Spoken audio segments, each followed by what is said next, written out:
নগাঁও লোকসভা সমষ্টিৰ অন্তৰ্গত পশ্চিম খালপাৰা মুগদাব 124 নং ভোট কেন্দ্ৰৰ বহু সংখ্যক ভোটাৰ ভোটদানৰ পৰা বঞ্চিত।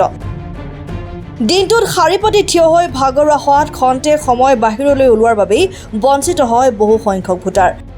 ৰাইজৰ অভিযোগ অনুসৰি 5 বজাৰ আগতেই ভোট কেন্দ্ৰটোত ৰূপৈহাট আৰক্ষী থানাত কৰ্মৰত ভোট কেন্দ্ৰটোৰ দায়িত্বত নিয়োজিত হৈ থকা সহকাৰী আৰক্ষী উপ পৰিদৰ্শক বিষয়া জনয় শৰ্মাই মূল গেটত তলা লগাই দিয়াৰ অভিযোগ উত্থাপিত হৈছে। দিনটোত শাৰী পাতি থকাৰ পিছতো অলপ সময় ওলোৱাৰ কাৰণে ভোট দিবলৈ নাপায় কিদৰে সুবিধা হৈছে ভোটাৰসকল চাওঁ আহক। কি হৈছে কওকচোন ঘটনাটো? আমি ইমান মানুহ ভোট দিবলৈ বাকী আছো। কিমান মানুহ আনুমানিক বাকী আছে? বাকী ধৰক 250 মানুহ বাকী আছো।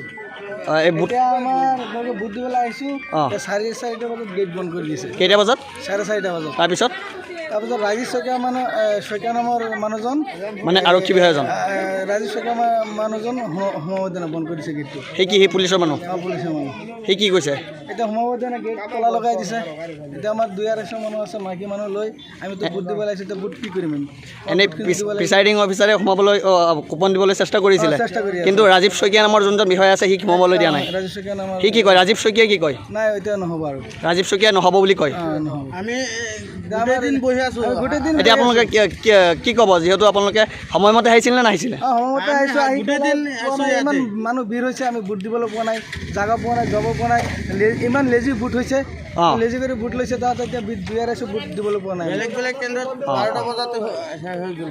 আমি গোটেই দিন বহি আছোঁ এই শাৰী। তেতিয়া আমি অলপ তামোল পাণ খাবলৈ গৈছোঁ, আহি দি গেট মাৰি। কোনে গেট মাৰিছে? এই অফিচাৰবিলাকে বোলে।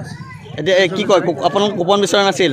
কুপন আমি তামোল খাবলৈ গৈছোঁ, আহি পোৱা নাই কুপন। কুপন পোৱা নাই কি কয়? গেট কোনে বন্ধ কৰিছে? অফিচাৰ, আৰক্ষী অফিচাৰে বন্ধ কৰিছে।